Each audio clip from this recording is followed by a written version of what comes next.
اب نوٹ کر لیجئے، یہ کتابیں اگر آپ پڑھنا چاہیں تو کتاب الملاحم میں پڑھیے، بدترین عذاب عربوں پر آیا کھڑا ہے، سروں پر تنا ہوا ہے، بدترین ایسی جنگ ہونی ہے الملحمۃ العظما، جس کو کہ میں بھی آپ کے گواہی پیش کر دوں گا، جسے کہا گیا ہے دی لاسٹ کروسیڈ۔ بش نے بھی کروسیڈ کا لفظ بول دیا تھا، پھر واپس لیا اس نے۔ نکل جاتی ہے جس کے منہ سے سچی بات مستی میں، فقیہ مصلحت بین سے وہ رندے بادہ خار اچھا، کروسیڈ کہہ کر پھر واپس لیا۔ یہ کروسیڈ،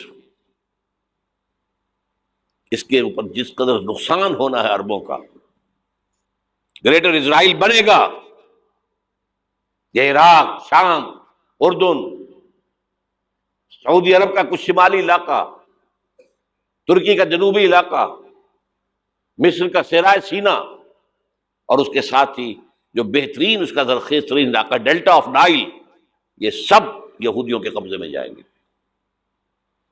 اس کو حدیث میں کہا گیا الملحمۃ العظما۔ عیسائی 80 علم لے کر ہے مسلمانوں تم پر حملہ آور ہوں گے، اور ہر علم کے نیچے 12,000 فوج ہوگی، 9.5 لاکھ فوج۔ یہ نیٹو کی تیاری کس کے لیے ہو رہی ہے؟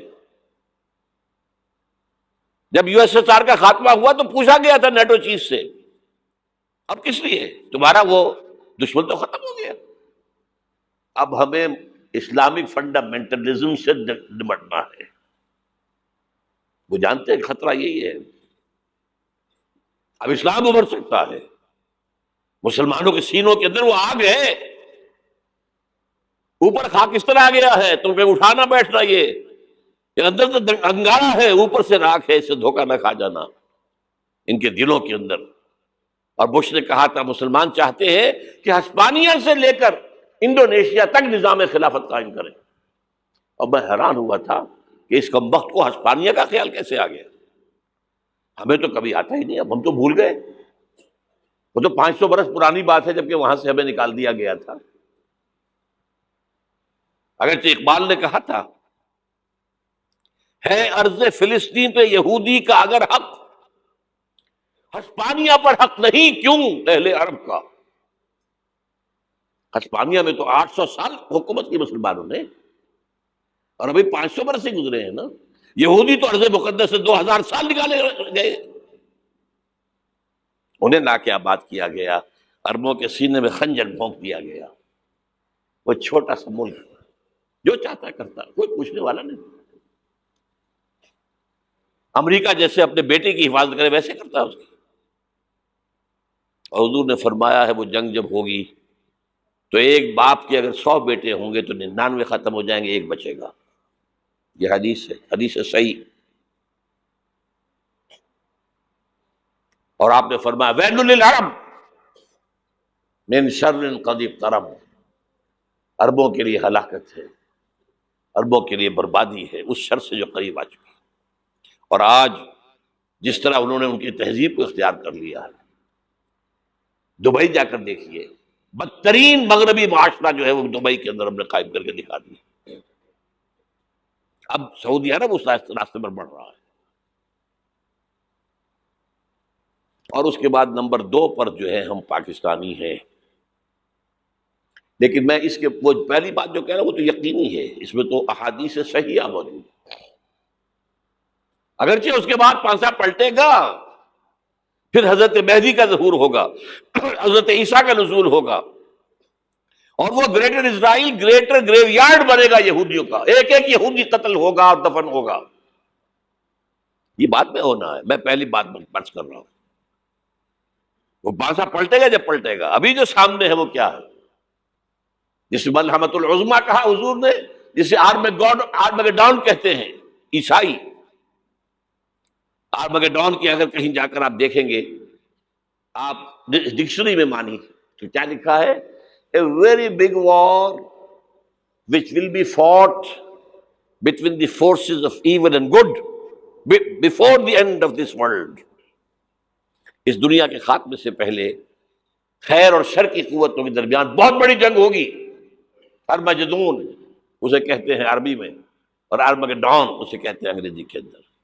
اور یہ بائبل کی آخری کتاب کے اندر ہے، جو اس میں کہ مکاشفات یوحنا، ریولیشنز آف سینٹ جان. یہ تو میں کہہ رہا ہوں یقین کے ساتھ، اور زیادہ دور نہیں ہے، آیا چاہتا ہے. اس لیے کہ یہودیوں کا اور عیسائی جو کنزرویٹوز ہیں، نیو کنزرویٹوز، ان کا 5 نکاتی ایجنڈا ہے متفق علیہ، جس کے تحت کہ یہ جنگ صلیبی شروع کی گئی ہے. وہ سن لیجئے آپ. آرمیگیڈون نمبر 1، گریٹر اسرائیل قائم ہو جانا اس کے نتیجے میں نمبر 2، مسجد اقصی اور قبۃ الصغریٰ کو گرانا نمبر 3، وہاں تھرڈ ٹیمپل، وہ مسجد جو حضرت سلیمان نے بنائی تھی 1000 قبل مسیح میں، پھر برباد کی تھی نیبوکدنیزر نے، دوبارہ بنائی گئی، پھر دوبارہ ختم ہوئی 70 عیسوی تک گری پڑی ہے. ان کا خانہ کعبہ گرا ہوا ہے 70 عیسوی سے لے کر آج تک. ایک دیوار ہے ویلنگ وال، جہاں جاتے ہیں، روتے ہیں، پیٹتے ہیں، ماتم کرتے ہیں، وہاں وہ بنے گا تھرڈ ٹیمپل. اور نمبر 4، اس میں لا کر رکھا جائے گا تخت حضرت داؤد کا. یہ تخت کہاں ہے اس وقت؟ یہ لندن شریف کے اندر، جو ان کی پارلیمنٹ کا جو چرچ ہے، ویسٹ منسٹر ایبے، اس میں رکھا ہوا ہے.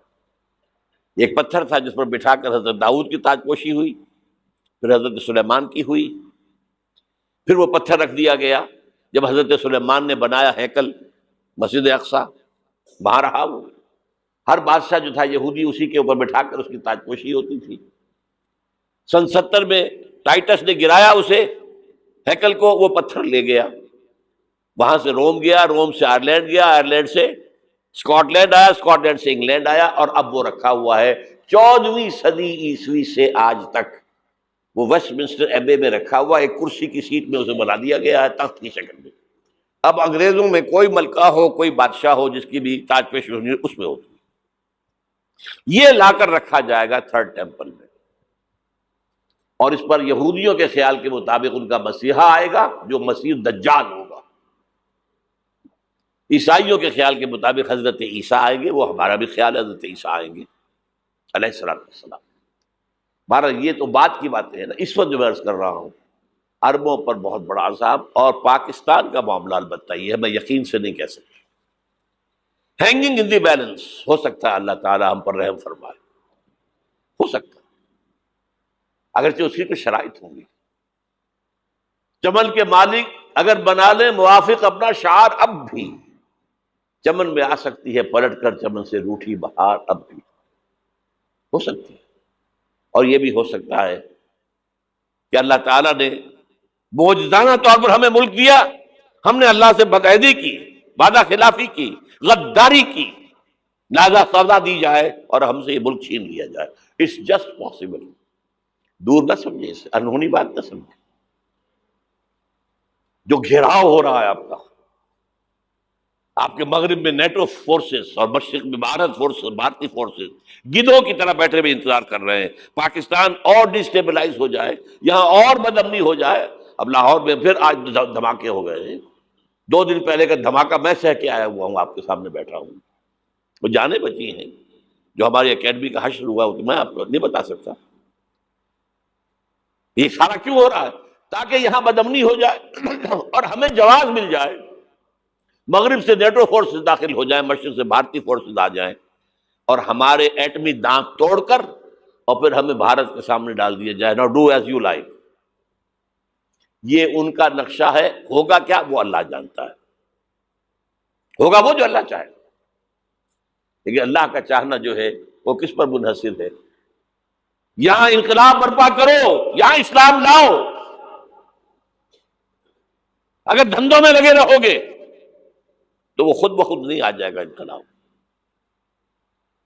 صحابہ نے جانیں دی تھی، کتنی تکلیفیں اٹھائی تھی.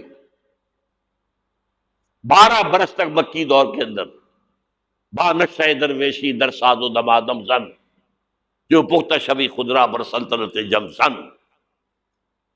یوم طائف یاد ہے جو حضرت عائشہ فرماتی ہے کہ میں نے پوچھا تھا حضور سے کہ یوم احد سے زیادہ سختی بھی آپ پر کبھی آئی؟ یوم احد پر کیا ہوا تھا؟ تلوار کا وار پڑا تھا آپ کے چہرہ مبارک، یہ جو رخسار کی ہڈی ہے اس کے اندر وار گیا ہے، اوپر خود کی 2 کڑیاں تھیں وہ اس میں گھس گئیں، 2 دندان مبارک شہید ہوئے۔ وہ خود کی کڑیاں ایک صحابی نے اپنے دانتوں سے پکڑ کے کھینچنے کی کوشش کی، دانت نکل گئے، وہ نہیں نکلی، کیا جتن کر کے نکالی گئی ہوگی تو خون کا فوارہ آیا، اتنا خون گیا ہے کہ آپ بے ہوش ہو گئے، گر گئے، اور مشہور یہ ہو گیا کہ آپ کا تو انتقال ہو گیا، شہادت ہو گئی۔ یہ سیرت کبھی پڑھی ہے؟ حضرت عائشہ کے ہوش کا تو یہی دور تھا نا، یوم طائف میں تو آپ کی کیا تھی، بچی تھی، انہیں کیا پتا کیا ہو رہا ہے حضور کے ساتھ۔ 3 دن تک حضور مکے کی گلیاں اور وہاں کے اوباش لوگ پتھراؤ کر گئے تھے اس امید میں کہ شاید وہاں کا کوئی سردار ایمان لے آئے، تو یہاں تو ابو طالب بھی فوت ہو گئے، یہی دنیاوی سہارا تھا، خاندانی سہارا تھا ابو طالب کے ذریعے، اور گھر میں ایک دلجوئی کرنے والی رفیقہ حیات تھی، وہ بھی، ان کا بھی انتقال ہو گیا۔ آپ نے کہا یہ عام الحزن ہے، اب تو سب کو طے ہو گیا قریش کو کہ اب جیسے قتل کر دو ان کو، اسی لیے آپ گئے طائف، شاید وہاں کا کوئی بڑا سردار مانے ایمان لے آئے مجھ پر تو میں اپنا مرکز ادھر شفٹ کر دوں۔ تینوں سے ملے ہیں، تینوں نے وہ جواب دیے ہیں، نکل جاؤ یہاں سے، میں تمہارے ساتھ بات بھی کرنے کو تیار نہیں۔ اچھا، تمہارے سوا کوئی نہیں ملا تھا اللہ کو نبی بنا کر بھیجنے کے لیے؟ دیکھو جاؤ، میں بات نہیں کرنا چاہتا، ہو سکتا ہے میں بے عزتی کر بیٹھوں، اور واقعی تم اللہ کے نبی ہو تو میں مارا جاؤں گا، جاؤ جاؤ جاؤ۔ یہ سلوک محبت کے ساتھ ہوا ہے۔ اور پھر چھوکروں کو، اسٹریٹ ارچنز جنہیں آپ کہتے ہیں، اشارہ کیا تھا، خبر لو ان کی، پتھراؤ ہو رہا ہے، ساتھ کوئی ہے ہی نہیں، ایک آدمی صرف، زید ابن حارثہ۔ اب سامنے سے پتھر آ رہے ہیں تو حضرت زید آگے آ جاتے ہیں، ڈھال بنتے ہیں، مجھے لگے پتھر حضور کو لگے، آپ پیچھے سے آ رہے ہیں، چاروں طرف سے تو ڈھال نہیں بن سکتا، جسم لہو لہان، خون جا کر جوتیوں میں جم گیا ہے، جوتی اتر نہیں رہی۔ پھر وہاں سے واپسی پر جو دعا مانگی ہے، اللہم الیک اشکو ضعف قوتی وقلت حیلتی وہوانی علی الناس، اللہ تیری جناب میں فریاد لے کر آیا ہوں اپنی قوت کی کمی کا، اپنے وسائل کی کمی کا، اور جو ذلت و خواری ہو رہی ہے لوگوں کے سامنے، الا ملتقننی، مجھے کس کے حوالے کر دیا ہے، الا بعیدی یتجہمنی، یہ میرے اوپر ہجوم کر کے آ جائے، حملہ کرے، اور عدو من لگتا امرے، یہ دشمن کے حوالے میرا معاملہ کیا، جو چاہے کر دے وہ۔ لیکن پھر عبدیت غالب آتی ہے، ان لم یکن علی غضبک فلا ابالی، اللہ اگر تو ناراض نہیں ہے تو مجھے کوئی پرواہ نہیں، سر تسلیم خم ہے جو مزاج یار میں آئے، مجھے اندیشہ یہ ہے کہ تو ناراض تو نہیں ہو گیا۔ یہ تکلیفیں جھیلی ہے، سینکڑوں صحابہ نے جانوں کا نذرانہ پیش کیا ہے، احزاب کی جنگ میں فاقوں پر فاقے ہو رہے تھے، اور ان فاقوں کی حالت میں خندق کھودنے کا حکم ملا ہے، لوگوں کی کمریں دوہری ہو رہی ہیں، پتھر باندھے ہیں اپنے پیٹوں سے، اپنے چادروں کے ساتھ کس کر کمر دوہری نہ ہو جائے، اور جب صحابہ کدالیں چلا رہے ہیں تو کیا کہہ رہے ہیں، نحن الذین بایعوا محمدا علی الجہاد ما بقینا ابدا، اللہم لا عیش الا عیش الاخرہ۔ صحابہ کہتے تھے ہم وہ لوگ ہیں جنہوں نے محمد سے بیعت کی ہے کہ جہاد کرتے رہیں گے جب تک جان میں جان نکل جائے تو بات، اور جان ہے، چاہے ابھی بھوک سے کمر دوہری ہوئی جا رہی، جان تو ہے۔ اور ایک دفعہ کہتے تھے اللہم لا عیش الا عیش الاخرہ، اللہ عیش زندگی تو آخرت کی زندگی ہے، اور حضور فرماتے تھے، حضور کے بیٹھے ہوئے نہیں تھے گاؤں تکیہ لگا کر، پتھر اٹھا اٹھا کر خندق میں سے لے جا کے باہر پھینک رہے تھے، جب صحابہ کہتے ہیں اللہم لا عیش الا عیش الاخرہ، حضور فرما رہے ہیں فاغفر للانصار والمہاجرہ، اے اللہ ان انصار اور مہاجرین کی مغفرت فرما دے۔ پھر حضور کی خدمت میں کچھ لوگ آئے، حضور اب یہ فاقہ ناقابل برداشت ہو گیا، دیکھیے ہم نے یہ پتھر باندھے ہوئے اپنے پیٹوں کے ساتھ۔ حضور نے کرتا اٹھا کر دکھایا، وہاں 2 پتھر باندھے ہوئے۔ یہ ہے سیرت النبی۔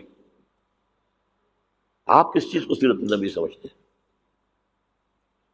بہرحال اس موضوع پر میری ایک کتاب ہے منہج انقلاب نبوی، کہ انقلاب کیسے آیا تھا۔ اگر دل میں ذرا بھی آرزو پیدا ہو گئی ہو کہ اللہ قبول کر لے مجھے بھی، مجھے قبول کر لے اس کام کے لیے، تو وہ کتاب آپ کے لیے مسٹ ہوگی، اس کا پڑھنا۔